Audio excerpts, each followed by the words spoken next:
दोस्तों, आज के वीडियो में हम बात करने वाले हैं उन चुनिंदा 15 स्टॉक्स की जिनमें अगले कुछ दिनों में तेज मूवमेंट देखने को मिल सकता है। इन स्टॉक्स के लिए मार्केट एक्सपर्ट्स ने टारगेट प्राइस और जरूरी स्टॉप लॉस सुझाए हैं ताकि आप मार्केट को समझकर अपने फैसले खुद ले सकें। लेकिन एक बात साफ साफ समझ लें, ये सभी लेवल्स और टारगेट्स मार्केट एक्सपर्ट्स और इंटरनेट सोर्सेज पर आधारित है। हमारा चैनल किसी भी तरह की निवेश सलाह नहीं दे रहा है। हमारा उद्देश्य सिर्फ आपको सही और ताज़ा जानकारी उपलब्ध कराना है ताकि आप समझदारी से निर्णय ले सके। 1. बैंक ऑफ बड़ौदा इस हफ्ते के सबसे स्ट्रॉन्ग PSU बैंकों में गिना जा रहा है। स्टॉक ने 272 से 273 के लेवल तक पहुंचकर अपने शॉर्ट टर्म टारगेट्स पहले ही हिट कर लिए हैं। अब अगले अपसाइड टारगेट 300 रुपए तक के बनते दिख रहे हैं। ट्रेडर्स के लिए 260 का स्टॉप लॉस रखना समझदारी होगी। लॉन्ग टर्म इन्वेस्टर्स के लिए ये बैंक अभी भी वैल्यू स्टॉक माना जा रहा है क्योंकि Q2 में क्रेडिट ग्रोथ और निम्स दोनों में सुधार दिख रहा है।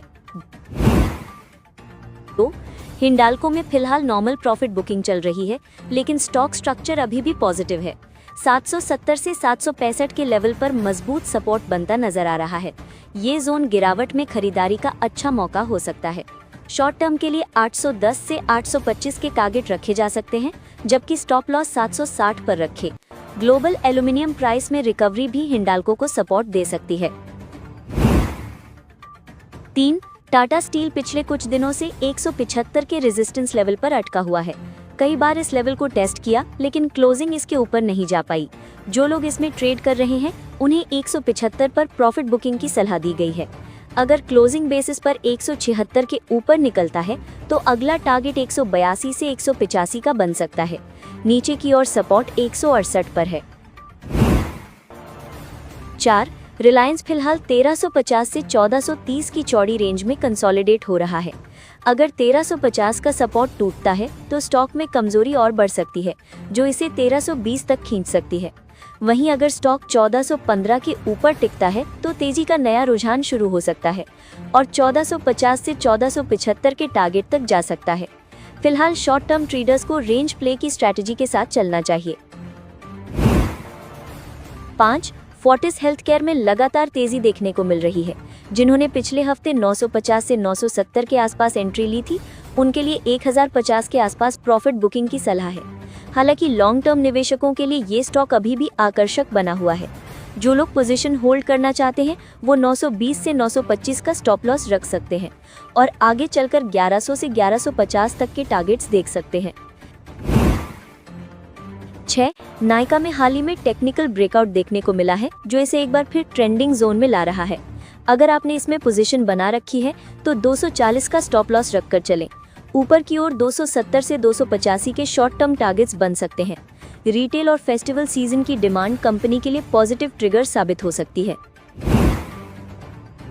7. डिलीवरी में फिलहाल सेल ऑन राइज की स्ट्रैटेजी चल रही है। जब तक स्टॉक 460 के ऊपर क्लोजिंग नहीं देता, तब तक किसी बड़े अपसाइड की उम्मीद नहीं है। अगर 460 पार करता है तो टारगेट 480 से 500 तक खुल सकते हैं, लेकिन नीचे की ओर 420 का स्टॉप लॉस जरूरी है।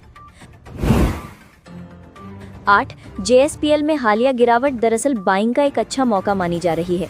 1030 के आसपास इसका मजबूत सपोर्ट है।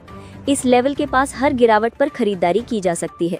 शॉर्ट टर्म के लिए टारगेट 1080 से 1120 तक के बन रहे हैं और लॉन्ग टर्म में ये स्टॉक फिर से 1100 की ओर बढ़ सकता है।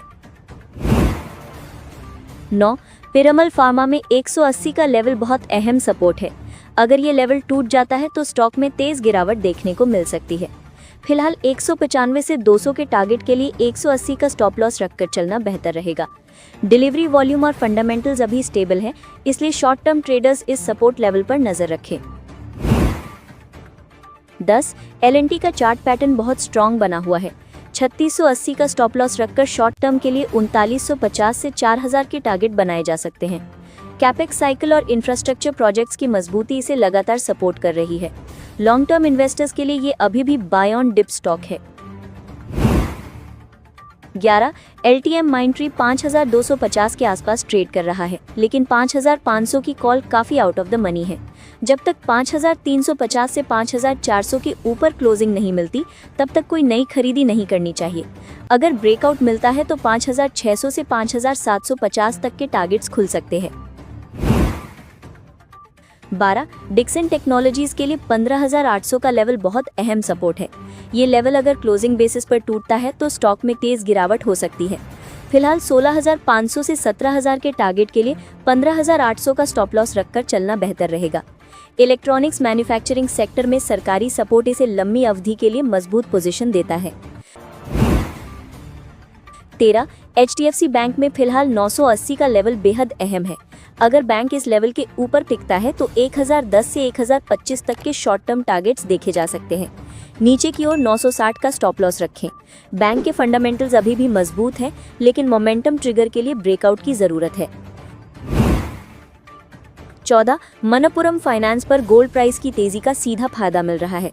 शॉर्ट टर्म के लिए 280 से 285 का स्टॉप लॉस रखें और 300 से 335 तक के टारगेट्स देख सकते हैं। पिछले 2 हफ्तों में स्टॉक में लगातार वॉल्यूम के साथ खरीदारी बढ़ी है, जो बुलिश सेंटिमेंट को कंफर्म करती है। 15 मुथूट फाइनेंस भी गोल्ड सेक्टर में मजबूत दिख रहा है। शॉर्ट टर्म में 1750 से 1780 के टारगेट बनते हैं और 1690 का स्टॉप लॉस रखना जरूरी है। इंटरनेशनल गोल्ड प्राइस में अपसाइड इसे और मजबूती दे सकता है।